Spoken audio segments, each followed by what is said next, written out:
Hey everybody, it's me, Josh, and I'd like to welcome you to the Stuff You Should Know Summer Movie Playlist.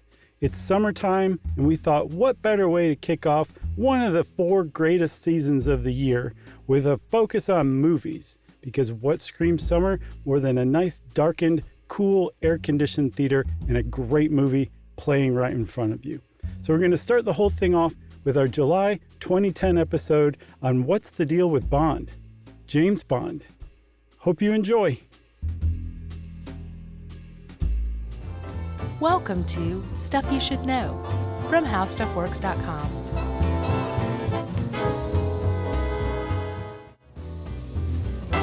Hey, and welcome to the podcast. I'm Josh Clark. Hi, with me is Charles W. Chuck Bryant. Charles Bryant. How is it going, Chuck?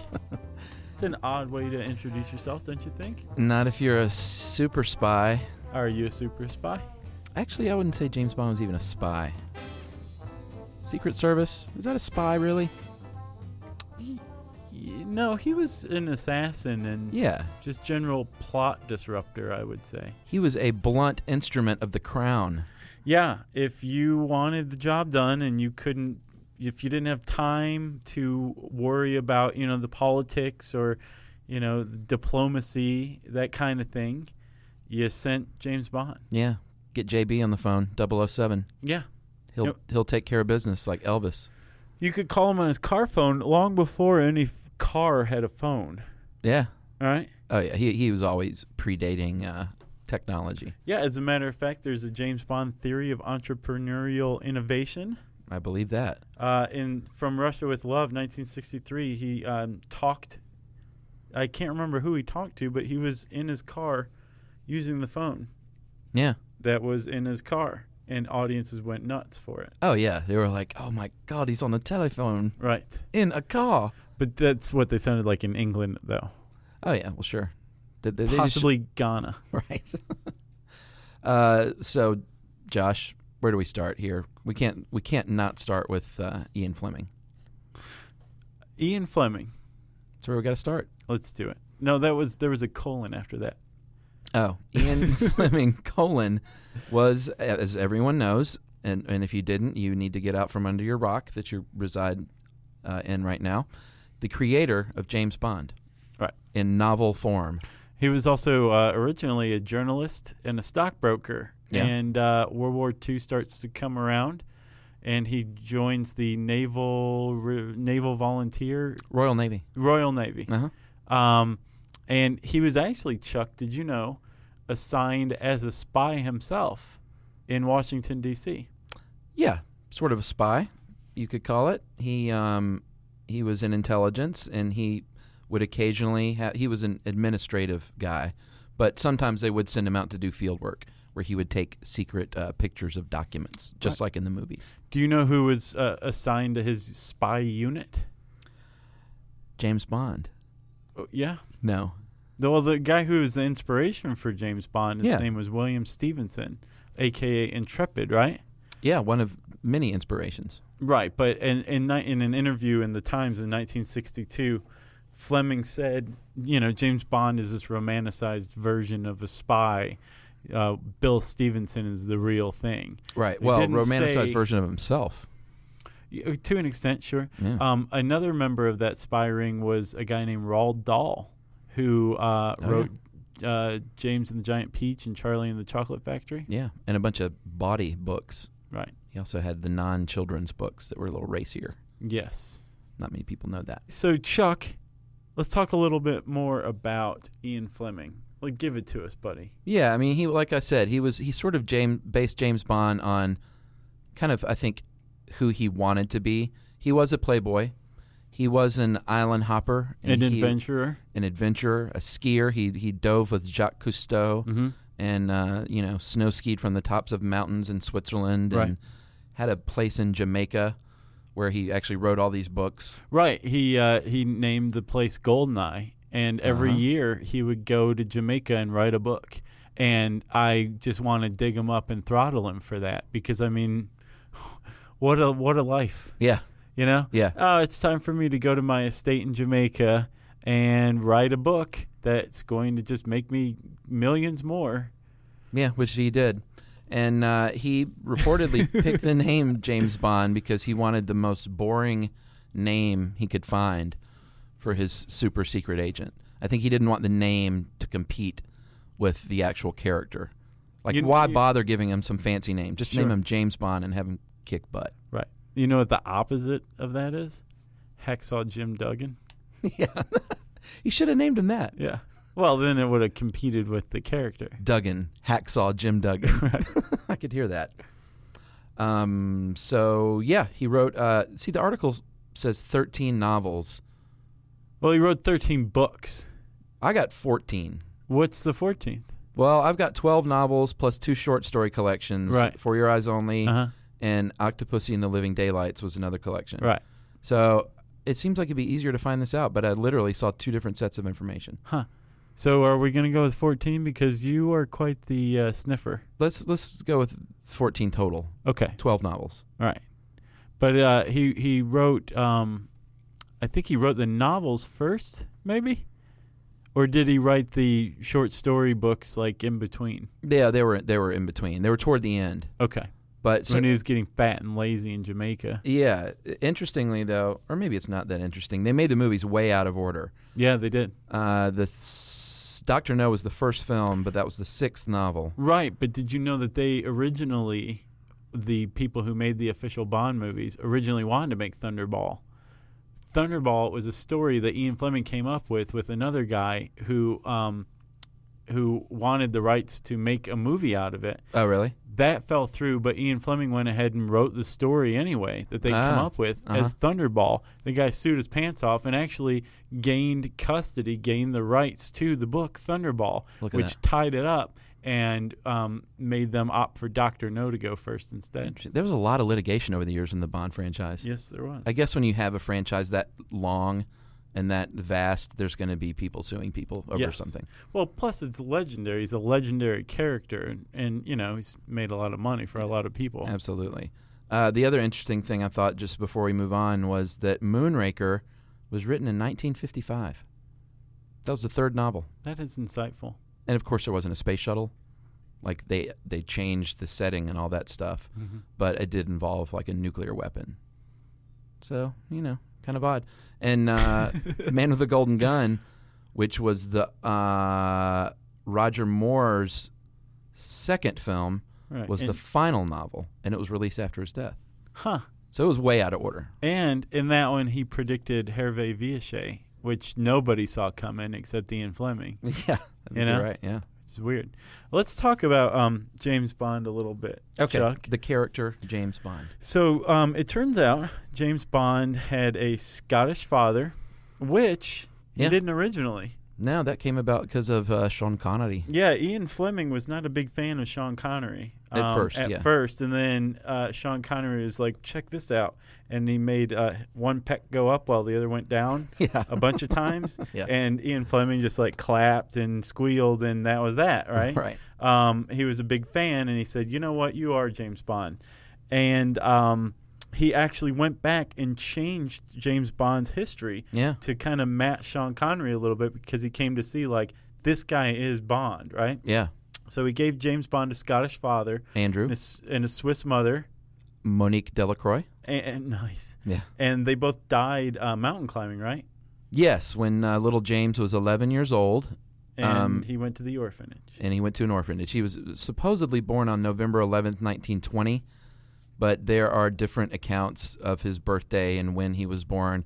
And clearly when you have a franchise with Daniel Craig playing him in 2008, he can't be born in 1920. Yeah, because Bodies, the exhibition, wasn't showing in Miami in like 1958 or anything. So, there's a sliding scale there, obviously, to make it viable. But James, much like his author namesake, Ian Fleming, not namesake, that would make him James Bond.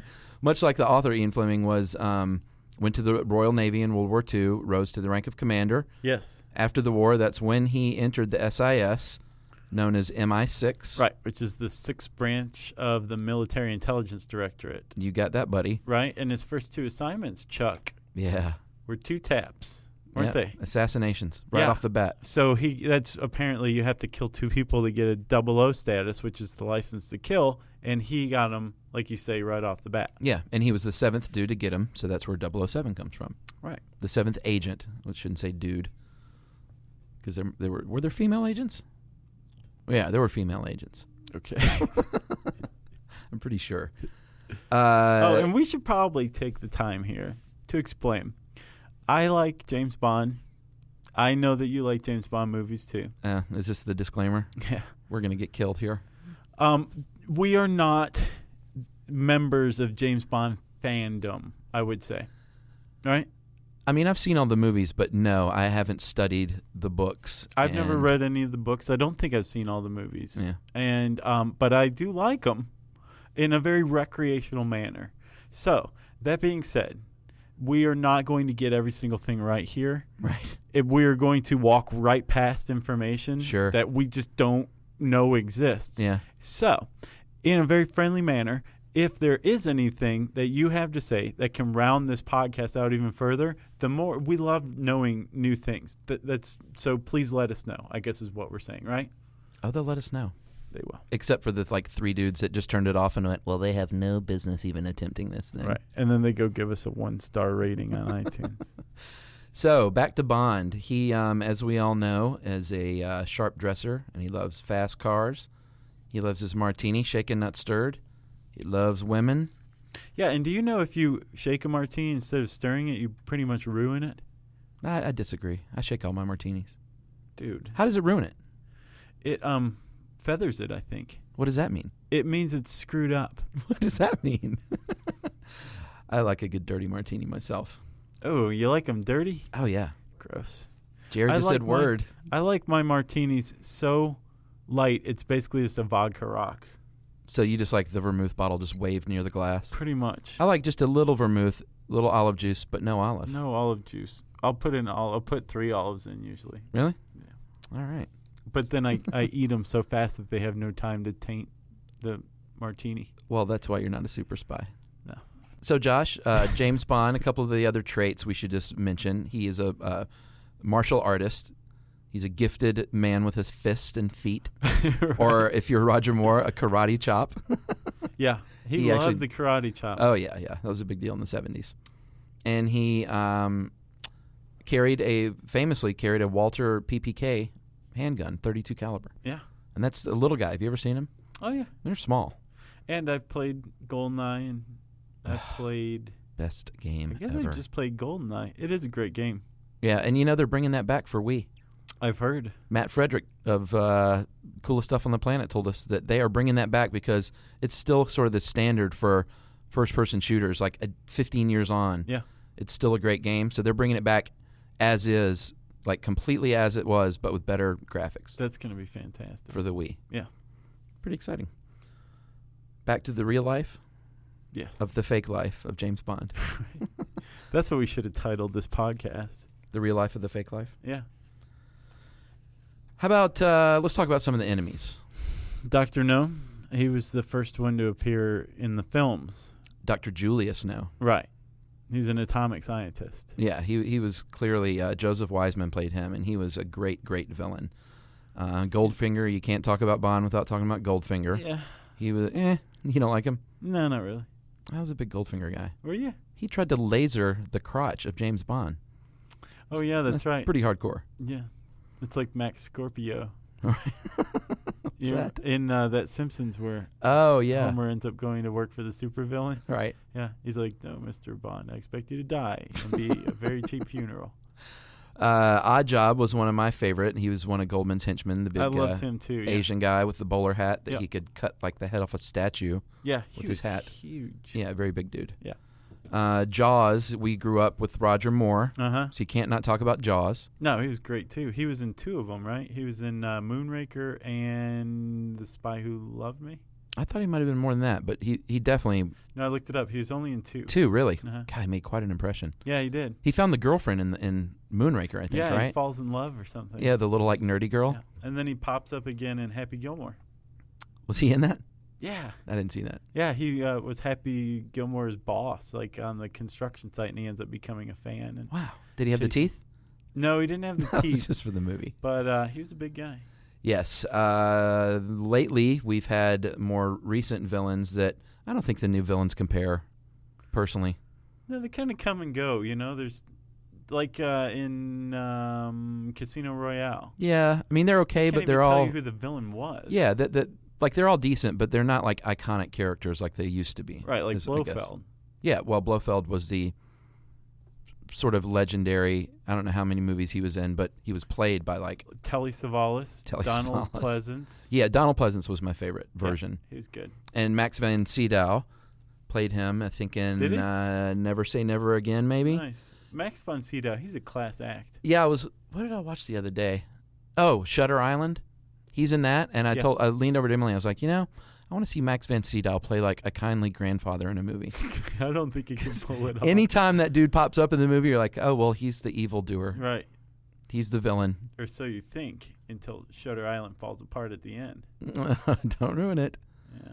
So, it ruined itself. Yes, that was Blofeld. He was the bald guy, and he was the head of Spectre, which was the Special Executive for Counterintelligence, Terrorism, Revenge, and Extortion. Right. That's a great villainous title there. That's not only like a great name, that's your mission statement. Yeah. All wrapped up into one. One of my favorites, Max Zorin, played by the great Christopher Walken. He was he was the dude. I know you love that movie. One of the best Bond movies ever. But that had the worst Bond woman ever. Grace Jones? No, Tanya Roberts. I don't remember her. She was the Bond girl. I don't remember. She was the lady from the 70s show that was like one of the late Charlie's Angels replacements. Tanya Roberts, yeah. Yeah, who cares? It was the 80s. Nobody was paying that much attention. But it was a good song. It was. And Christopher Walken was in it. Grace Jones was in it. She was pretty scary in that. Yeah, she was excellent. Talk about a martial artist. But Max Zorin is... Did you know he was the product of genetic experiments by Nazis? Walken was? Well, not Walken, Max Zorin. Yeah. Yeah. I don't remember that. Yeah, and one of the unintended side effects was he was a complete psychopath. I thought you were going to say one of the side effects was his use of punctuation. You are good, man. Everybody does Walken. I can't do a Walken. Let's hear it. No, it's really just an altered John Travolta. Why are you so weird? Dude, that's great. Thanks. Of course, Chuck, there's 006, Alec Trevelyan. Yeah. What was he in? That was one of the Pierce Brosnan ones, wasn't it? Yeah. I think.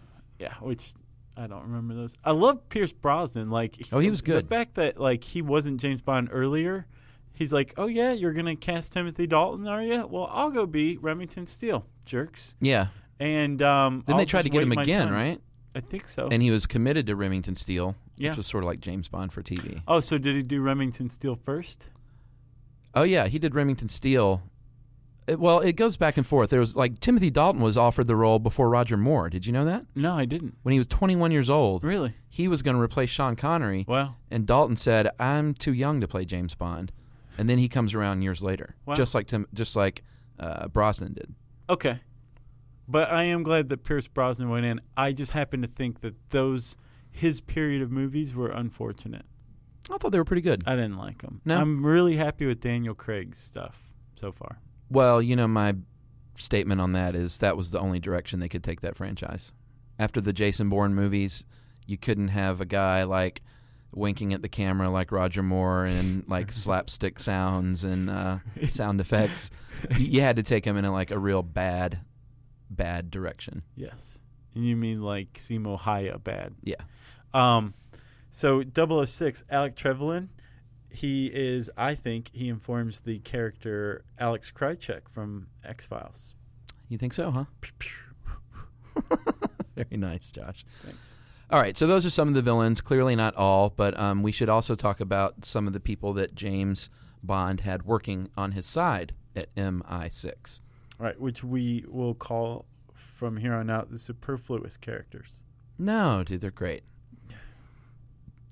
Q. Yeah. M was the head of MI6, and there were several M's. M was just a title, and M was the one that's always frustrated with Bond, yet he knows that he's the blunt instrument of choice, pretty much in every movie. Right. Q. You should say he or she for M. True. Dame Judi Dench took over. Yeah. Oh man, she's doing a great job too. Q is the head of the Q branch. Judi Dench, did you hear that? Chuck just said you were doing a great job, so keep it up. Keep it up, Dame Judi Dench. Dame. Yeah, she's a dame. Q is the head of the Q branch, MI6's research and development branch. And Q, as you might know, is the guy who, in all the films, gives James his gadgets. There's always that great scene where James goes into the laboratory and starts messing around with the gadgets and exasperates Q because he's burning something or he's firing a missile inside and he shouldn't be. That's Q. Right.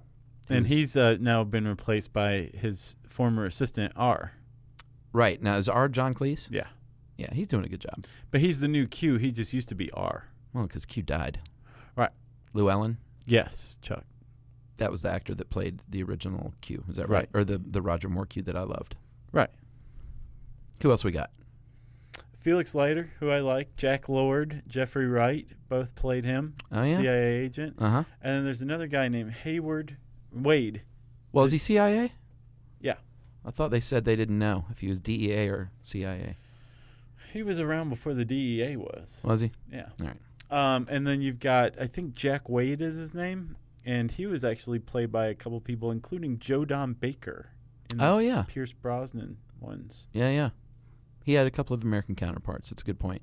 And, little known fact, Joe Don Baker was in, I can't remember the name of the movie, but it was one of the greatest Mystery Science Theater 3000s ever. Oh, really? Yeah. Bad movie? And then, of course, we have to mention Moneypenny, who was M's personal assistant. And Moneypenny, you always knew Moneypenny because James would come in and flirt very much with her. And I always got the sense that if James were to ever settle down with anyone, which he clearly won't, it would have been Moneypenny. Sure. Or at least he made her think that. Right. Every day was Secretary's Day when James Bond was around. He was always just so nice to her and bringing her things from his travels. Shot glasses and stuff. Right, spoons. She had an extensive spoon collection. Refrigerator magnets. Chuck. Josh. Let's talk about the movie, shall we? Yeah, sure. Well, let's talk about James Bond on screen, because it wasn't necessarily just relegated to the movies. Oh, yeah, good point. So James Bond first appears on screen, on the small screen, on a CBS TV series called Climax, with an exclamation point. Really? Yeah. Wow.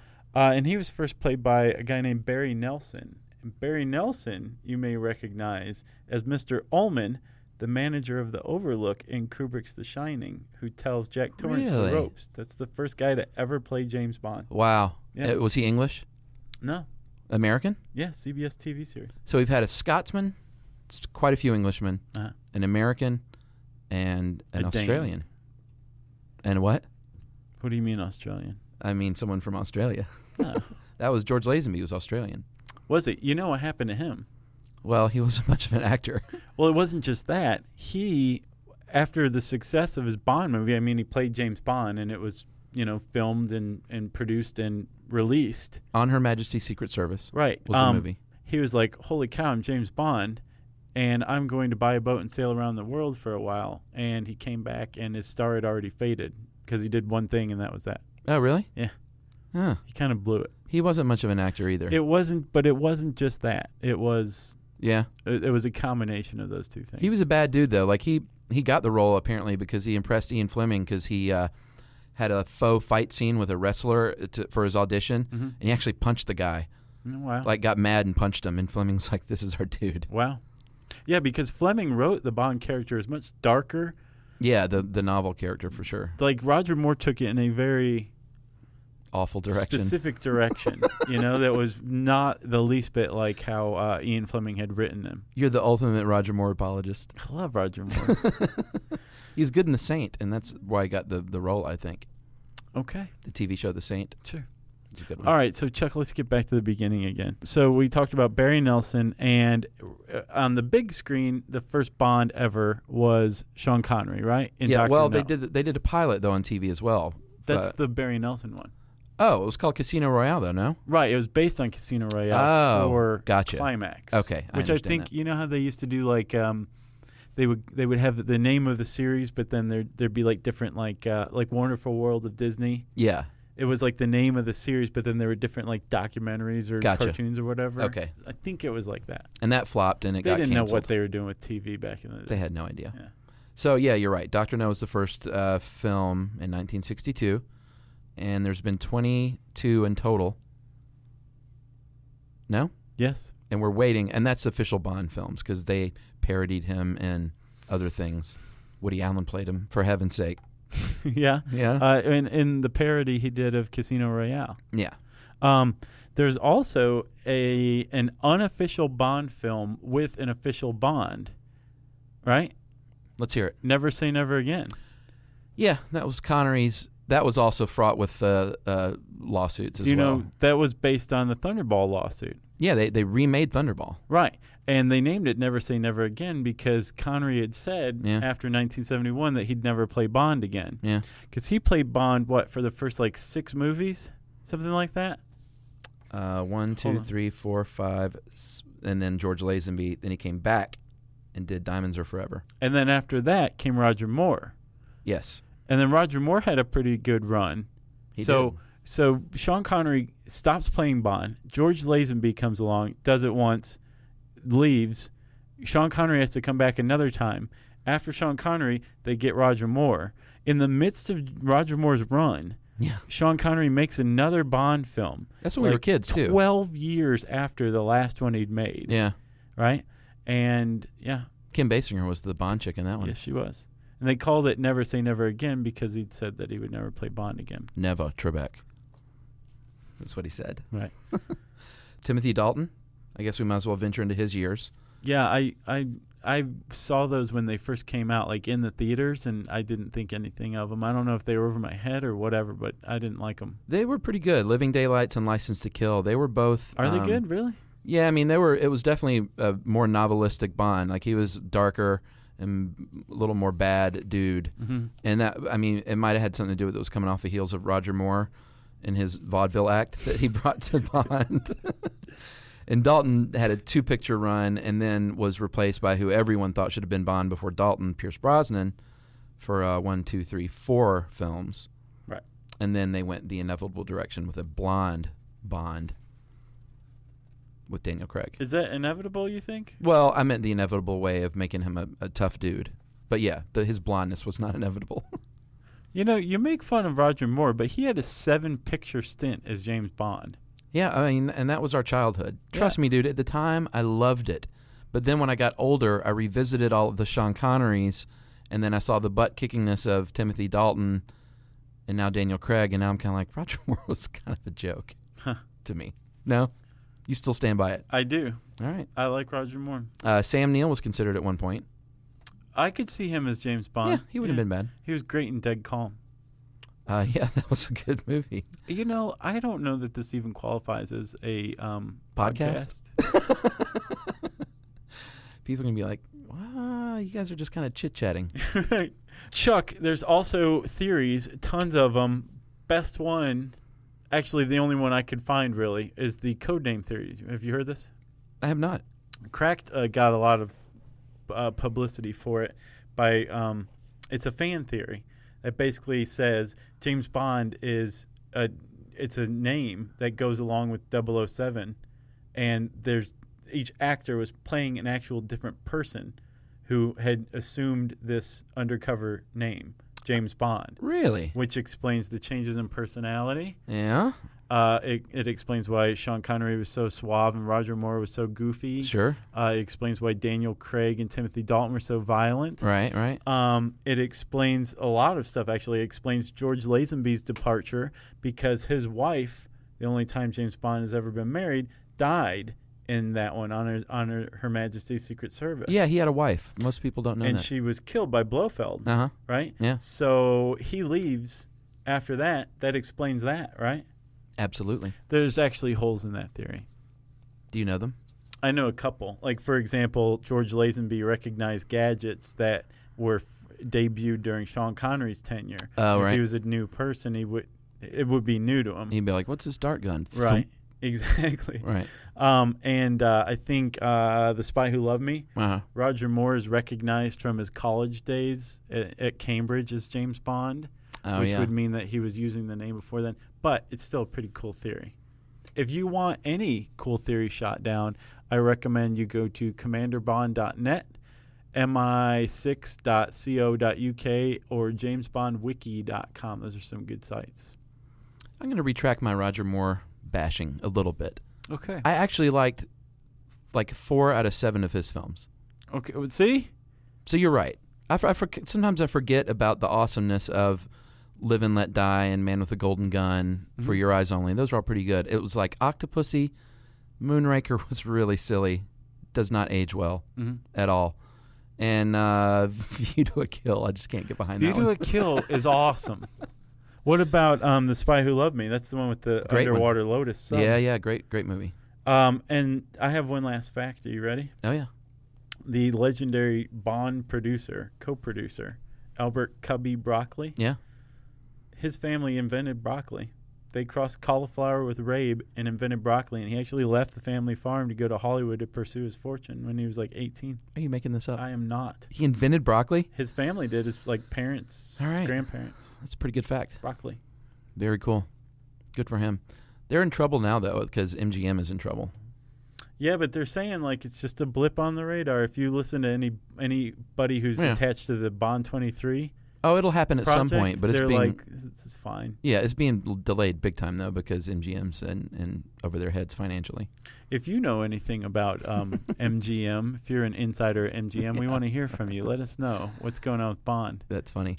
We got to talk about Bond girls. That's one of the hallmarks of Bond films, and usually there's 2 Bond girls at least. There's like a hot villain and like a hot an aide that helps him out in some way. Sometimes she turns out to be a villain, but there's usually 2 Bond girls, and he's equally attracted to both. Like Grace Jones? Yeah, he was attracted to her for some reason. They are femme fatales. Like I said, Bond cannot help but fall for them, even though it might mean he has to eventually kill them after he makes sweet love to them. Right. And I'm going to go ahead and ask you what your favorite Bond girl is. I just recently realized that Carrie Lowell was a Bond girl, and I used to have the biggest crush on her when I would watch Wild Orchid? No, Law and Order reruns on A&E. Yeah. They used to show like Law and Order for like 8-hour blocks on A&E. And I'd be like, I'm not going to class today. I'm just going to watch Law and Order. And she was on a lot of them. And she would be my favorite Bond girl. I'm going with Ursula Andress. Yeah. She was hot, dude. Back in the day, she played Honey Rider. Mm-hmm. And that's another hallmark of the Bond women is they usually had really awful names that hinted at sexual innuendo. Yeah. You know? Plenty O'Toole. Honey Rider, Pussy Galore. Actually, Solitaire, Jane Seymour, she was pretty good in Live and Let Die. Like that, she was actually a really good actor. Okay. Moonraker, of course, had Holly Goodhead. And A View to a Kill had Tanya Roberts as Stacy Sutton. They didn't even give her a cool name. So, Chuck, what's the best Bond theme song? Well, let me take a wild guess. I'm going to say Live and Let Die is probably my favorite. I would have put $1,000 on that. Or, what's her name? Carly Simon, Spy Who Loved Me. Nobody does it better. Love that song. Dude. Best Bond theme song. If it's not Duran Duran's View to a Kill. Oh, okay. If it's not that, it is Nancy Sinatra singing You Only Live Twice. Yeah, that was awesome. Yes, it was. Shirley Bassey, just another little factoid. She did 2. No, she did more than that. She did Goldfinger. She did Diamonds Are Forever. She did 2. Moonraker. That's 3 total. I was also a big fan of Sheena Easton's For Your Eyes Only. Yeah, she did a good one. And Rita Coolidge, All Time High from Octopussy. Didn't Tom Jones do Thunderball or something? He did. Yeah. He did Thunderball. Quite a guy. And since we're talking about the songs that have really gotten lame in recent years, like the Chris Cornell one and Garbage, you probably didn't even remember they did songs. Garbage did the one for... World Is Not Enough. Oh, okay. Pierce Brosnan. Yeah. And Sheryl Crow did one. Did she really? Yeah. Wow, that is lame. And Madonna did one. And now it's gotten to the point where they're just like the last one, they put Jack White with Alicia Keys. Up next is Miley Cyrus. Oh, God. Say it ain't so. Bond 23. What else do we have here? This is the podcast that won't die. No, I do have... It's like James Bond. It just goes on. I do have a couple of more facts. Okay. Well, first of all, before we move on, if we're going to talk about the songs, we need to talk about the opening sequences, the title sequences. Mm-hmm. When you're a young Baptist boy and there are naked silhouetted women jumping on trampolines, yeah, it's very titillating. And arousing. And arousing for a young boy named Chuck. I'm titillated and aroused. And then the opening sequence of the films typically is some awesome action scene. And then the title sequence comes up. There'll be like a 7-minute action scene. Right, they call that a cold opening, buddy. A cold opening? Uh-huh. Yeah, that's very nice. And I just got a couple of more facts for you, Josh, and then I'll let you put this to bed. All right. With what would you say is the highest grossing Bond film of all time, adjusted gross? Adjusted gross, I would say Casino Royale. No. Top 2 all time, Thunderball and Goldfinger. You're a liar. Adjusted gross. You know, Casino Royale worldwide netted like almost $600 million so far. Bunch of money. Thunderball and Goldfinger did more. Did they really? Yeah, Thunderball in 1965, dude, grossed $141 million. What? And wait, is that worldwide or U.S.? That's worldwide. Okay. And that is close to what License to Kill grossed in 1989. Yep. That grossed like 150-something.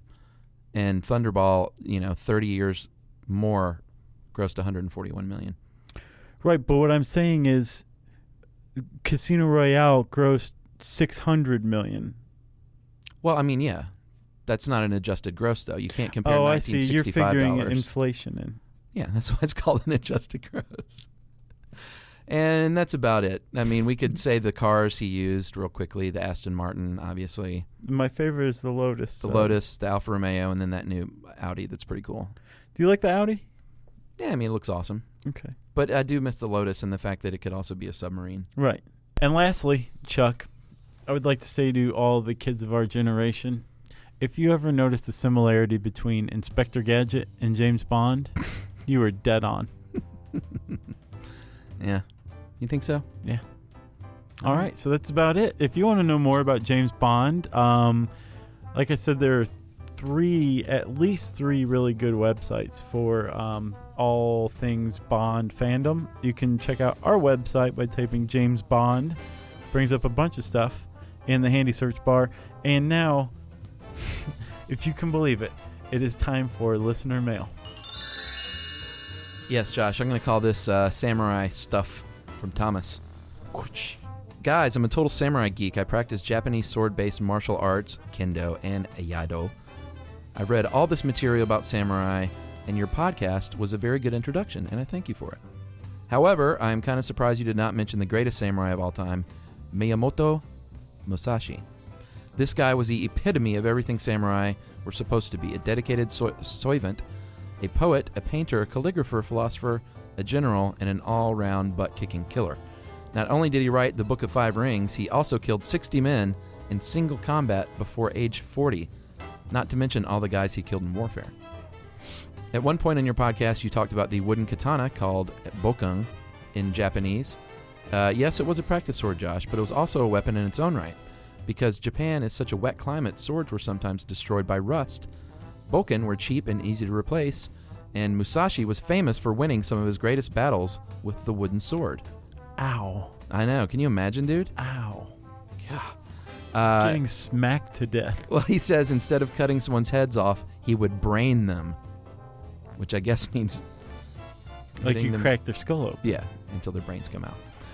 Also, he was a big fan of using two swords at one time, sometimes two katana, sometimes the short and the long, whatever it took to do the job. You guys rock. I love your show. I'm grateful for the Samurai Show. From Thomas. Well, thank you, Thomas, for the extra information. As I said, we are always interested in knowing everything we possibly can about a subject. So if you have anything to tell us about James Bond that we missed, that we got wrong, that we need to know, we want to hear it. Wrap it up and send it in an email. Don't forget to spank it on the bottom and maybe serve it a dry martini, shaken, not stirred. Address it to stuffpodcast@howstuffworks.com. For more on this and thousands of other topics, visit howstuffworks.com. Want more How Stuff Works? Check out our blogs on the howstuffworks.com homepage.